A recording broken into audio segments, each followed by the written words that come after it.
Mayor. Good morning. It is the 29th of March, Rabbi Furst, Pirkei Avos, Pesach, Hagada. Okay.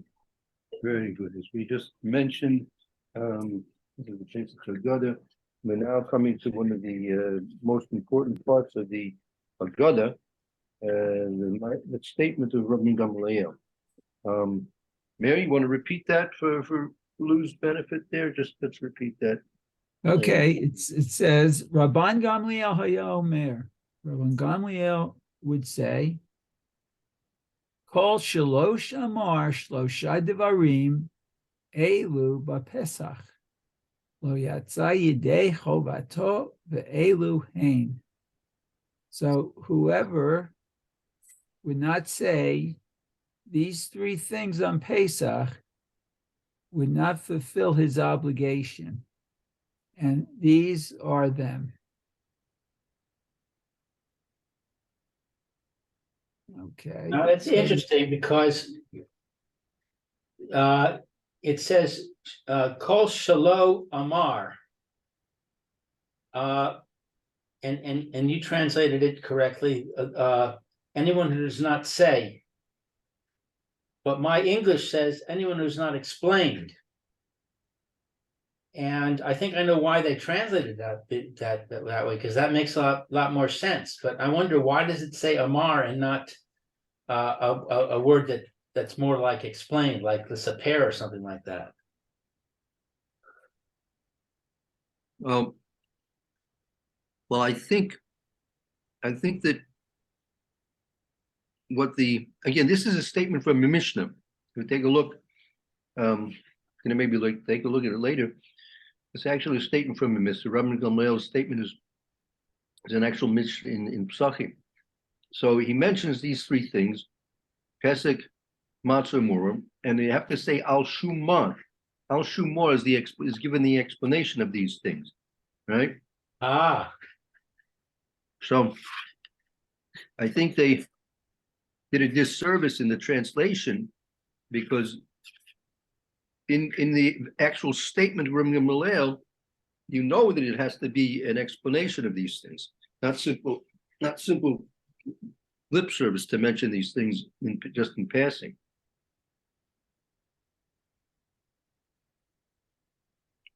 Right. I don't know why they wanted to preface the mentioning of an explanation, because that's going to be apparent from the actual words that we're saying. Let's see. Let's go further. We'll see. We'll bear this out. Hold on to that point. Hold on. Okay, so these three things are Pesach, Matzah, Umaror. Okay. And then it looks like they're going to explain each one now. That's exactly right. Each one is going to be explained. Okay, so Pesach. Pesach shehayu avotenu ochlim bizman shebeit hamikdash haya kayam al shumah. Okay, so Pesach. Okay. Our forefathers would eat the Pesach at the time of the temple. Beit HaMikdash was still standing. Al Shuma, what's Meaning Al Shuma, for the sake, I would say, most literally, for the sake of what? For the sake of what? For the sake of what? Oh, okay. So Al Shum Shepasach HaKadosh Baruch Hu Al Batei Avotenu b'Mitzrayim. Okay, so for I guess its sake, that Hashem passed over the houses of our forefathers in Mitzrayim. And we have a pasuk here, Shne'emar, V'amarta v'amartem zevach Pesach hu laHashem asher Pasach al batei v'nei Yisrael b'Mitzrayim v'nagho et Mitzrayim yetbatenu hitzil v'yikod ha'am v'yishtachavu. Okay, so this is a pasuk from Shmot. Okay. It says you'll say and let's see, Zevach, it is the Passover for Hashem, Asher Pasach, that passed over the houses of the children of Israel in Mitzrayim, Benagho at Mitzrayim. When he Nagpo is not bring plagues.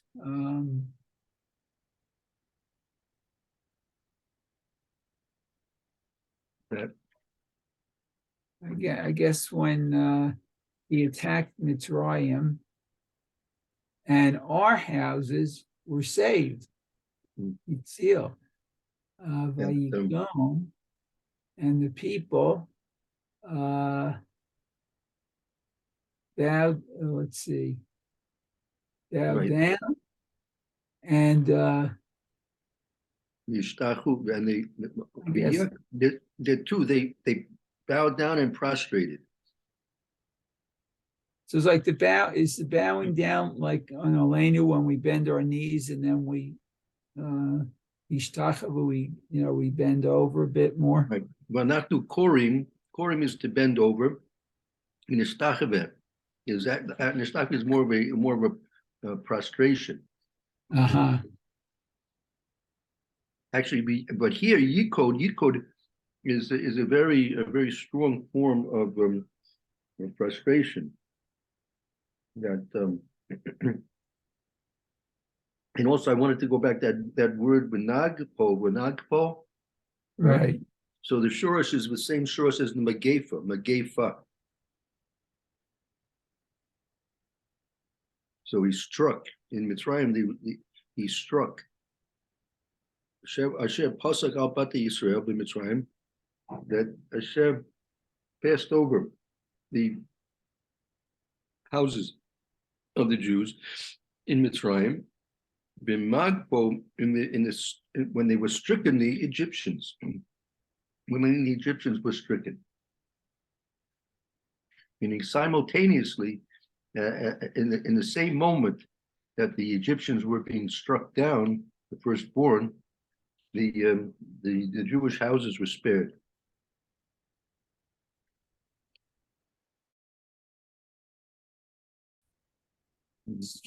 Okay.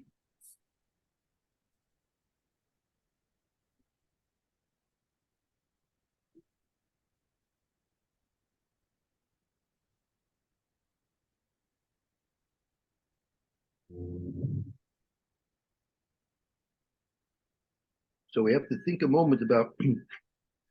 So how is the Pesach? How's the Korban Pesach relating to this? That's a good question. Let's see.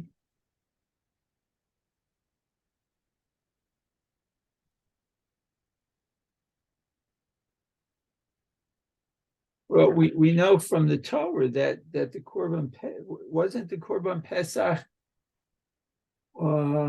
also used to identify the Jewish homes by putting the blood on the lintel of the door.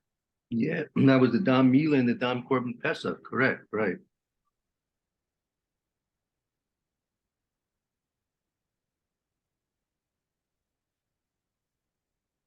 So that aspect of the Korban Pesach was instrumental. Correct. That's a good point, Miss. So but it obviously was not. How can I say this? a sign for Hashem, because Hashem knew who the Jews were. It was sort of a um,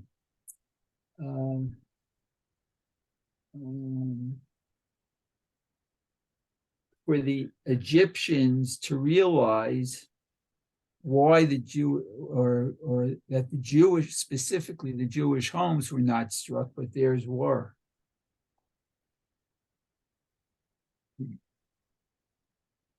That's correct. On the other hand, we should realize that if you remember, take a look, I believe it's Rashi mentions it in Chumash. If you remember, the dam was supposed to be placed on the inside of the doorpost, not visibly, not visible from the outside. Oh, that's interesting. So it's okay. That, 1 second. Let me see if I can find you the Rashi for that. 1 second.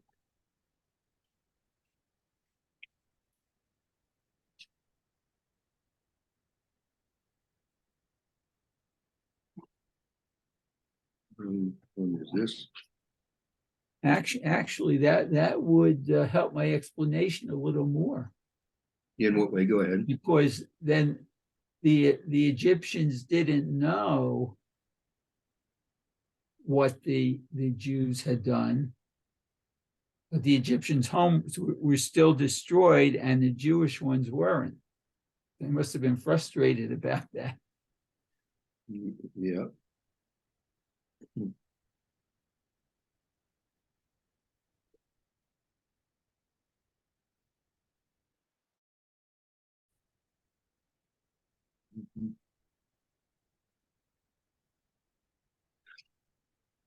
Let's see.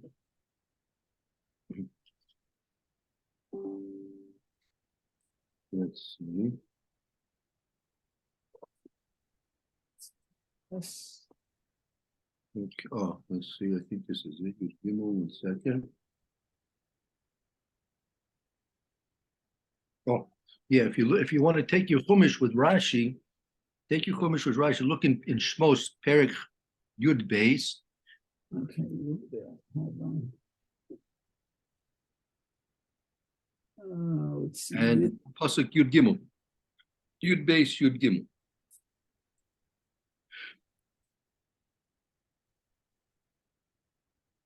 Okay. So this was Vayahadam Lachem Liot Al Habatim. Says that the blood shall be a sign for you on the houses where you are. When I see the blood, I shall pass over you. I presume that's Hashem. There shall not be a plague of destruction on you when I strike in the land of Egypt. Okay, so let's see if I have Rashi. I have the Rashi script. Let's see if I can read that. Yud Gimel, you said? Right. Okay, hold on 1 second.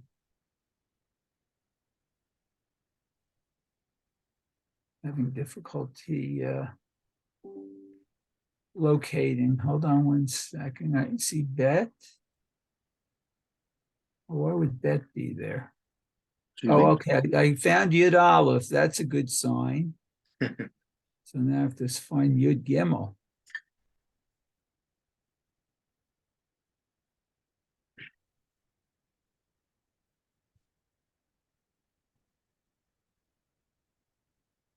Yeah, I don't have my other Rashi book here. I don't see. Yeah, should be there. Oh, I saw Yud Bet.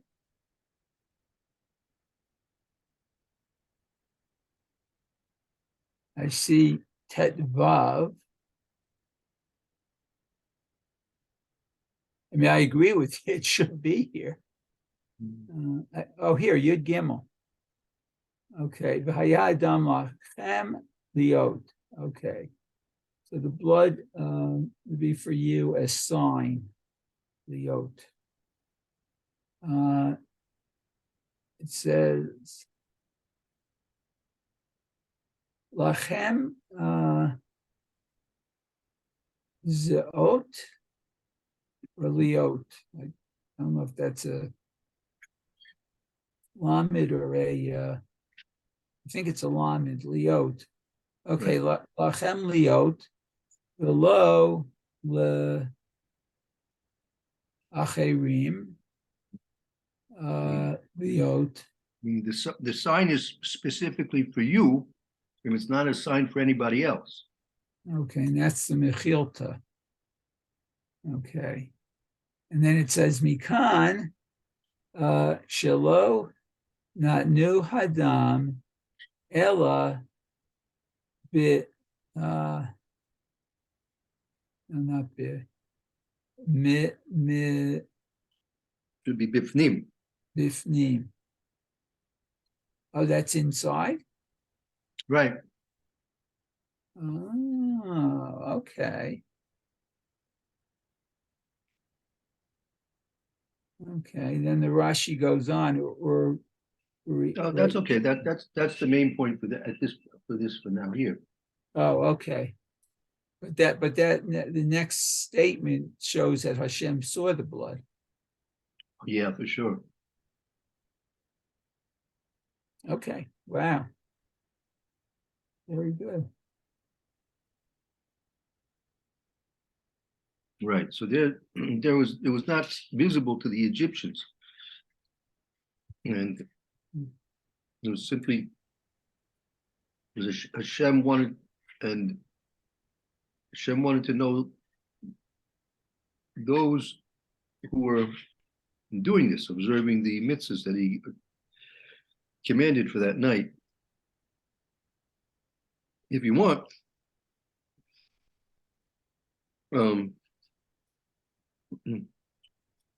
go back to Pasuk Yud Aleph. It's worthwhile maybe just looking at these few psukim. Look at Pasuk Yud Aleph in your base. Okay, Yud Aleph. So it says, let's see, okay. So you shall eat it, your loins girded, your shoes on your feet, and your staff in your hand. You shall eat it in haste.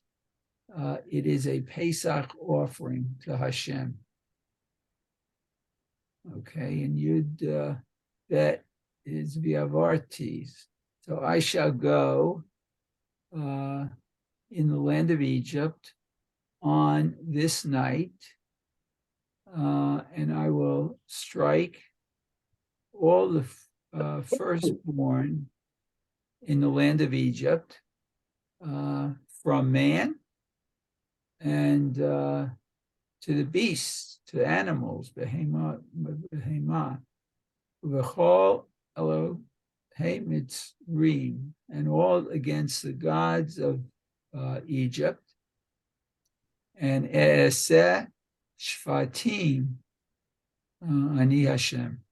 I will do, we just had that Shvatim. Right. That's punishment, I guess. Well, judgment's more Judgment, right, from Shofet, right. Okay, so I will do judgment. I am Hashem.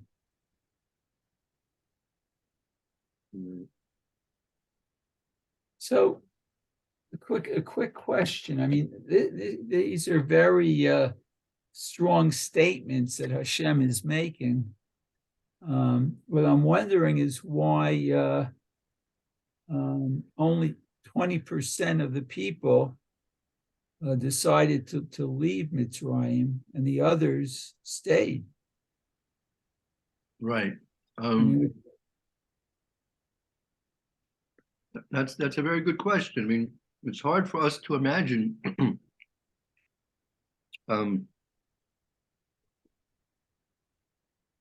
From our perspective, so well, of course, this is the day we've been waiting for. This is, freedom.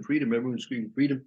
You'd think that, who would be so foolish not to jump at the opportunity, right? Very, very difficult for us to to understand the perspective of somebody not wanting to do that. You Right, see, even the Arab, even the Egyptians, large number of Egyptians wanted to come out. Yeah? right. And don't forget, you have up until now, you had, well, the 4/5 died in Hoshech, right? Mhm. So he had 8 previous makas, 8 previous miraculous occurrences, which never occurred in the history of the universe and never will occur again in such fashion. And nevertheless, you see that not everyone was convinced. Right, So that's a very good question. Now, it could be you might be able to search for an answer based on the Shaila of the Russia, right? That based on his question, Ma'idis Mehukim Umishpatim Lechem, that he was Kofer Be'ikr, he was Kofer Be'ikr, and therefore the answer, the response that he gets is if he had been there in Mitzrayim, he would not have come out. right. Oh, yeah. Good point. He would not have come out. Mhm. So you have there in the question of the Russia and the answer that's given to him some insights into to what's going on there, right? Very true. Some type Very of an true. insight Mhm. that he first and foremost, as it's mentioned over there, he's Kofer Be'ikr, and what type of kafira is it? It's a kafira which was because he separated himself from the kahal. He took himself out of the group, right? Took himself Right, out of the group, which was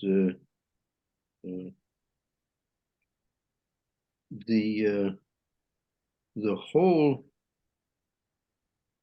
preparation for Kabbalah Satorah. If you remember, I'll refer you to another Rashi. This is a Rashi in the Parshas Yisro. Take a look at Parshas Yisro. okay.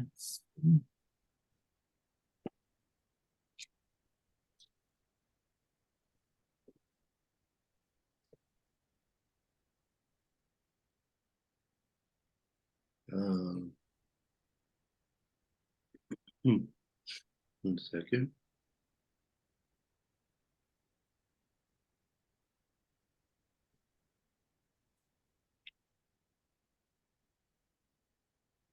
Right. If you look in Perek Yud Tet, chapter 19, Mhm. the first pasuk there, the first pasuk. Oh, okay. Let's see what it says. It says, "B'chodesh hashlishi latzeit b'nei Yisrael me'eretz Mitzrayim b'yom hazeh ba'u midbar Sinai." Okay, so in the 3rd month from the Exodus of the children of Israel from Egypt, on this day they arrived at the wilderness of Sinai. Very good. Now, take a look at the Rashi. You could, let's see. Yeah, but look at the next pasuk. Look at very good. Look at the next pasuk. Pasuk base. Okay, v'yasu me rifidim v'yavou midbar Sinai v'yachanu b'midbar v'yichan sham Yisrael neged hahar. Okay, so they traveled from Rephidim and arrived at the wilderness of the desert at Sinai, and they camped in the wilderness. Okay, and Israel camped there against the mountain. Right. Or Yeah. facing the mountain, maybe, okay. Yeah, that's what it means facing the mountain, right?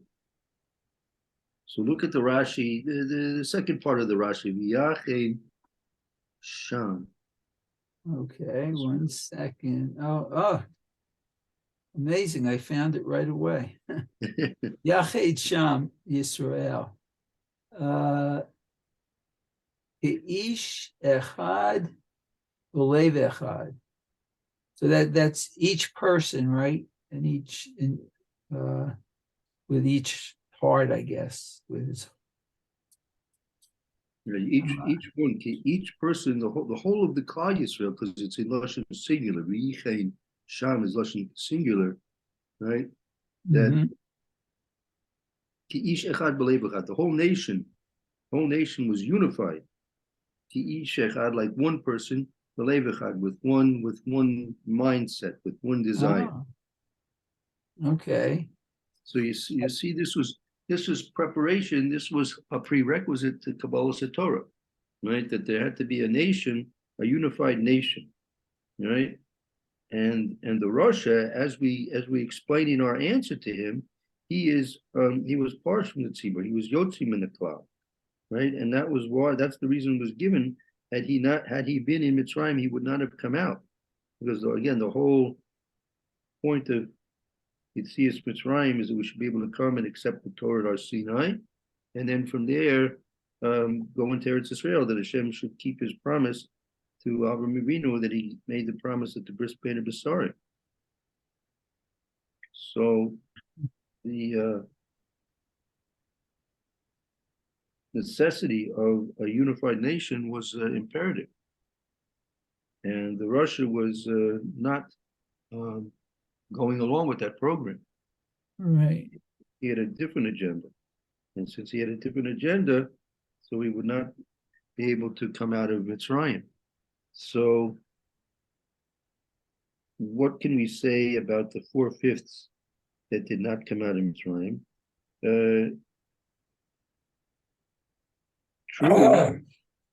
True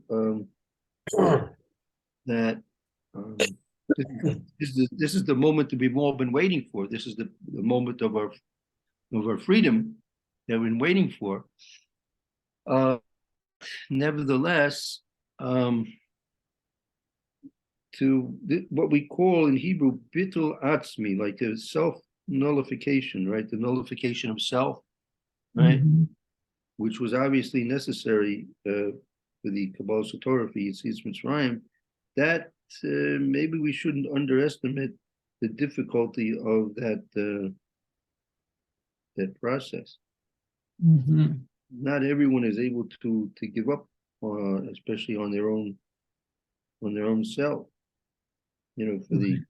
For the benefit of the larger nation.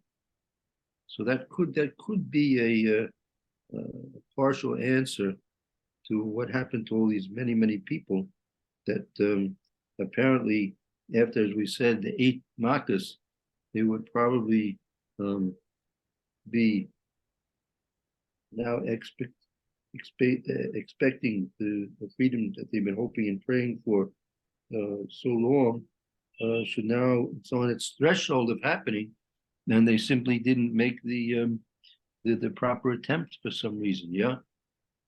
Mhm. Yeah. So I would think maybe that might be a partial beginning of an explanation, but it needs a lot more explanation than I'm giving here now. No, but it's very helpful though. Thank you. Okay. I'll tell you what, maybe we'll switch to halacha in a moment or two. Take a short break. Okay. We'll go to the Mishna Berura here. Now again, we're learning in the Mishna Berura Chelik A of the Mishna Berura, and we'll continue soon. I'll tell you where we'll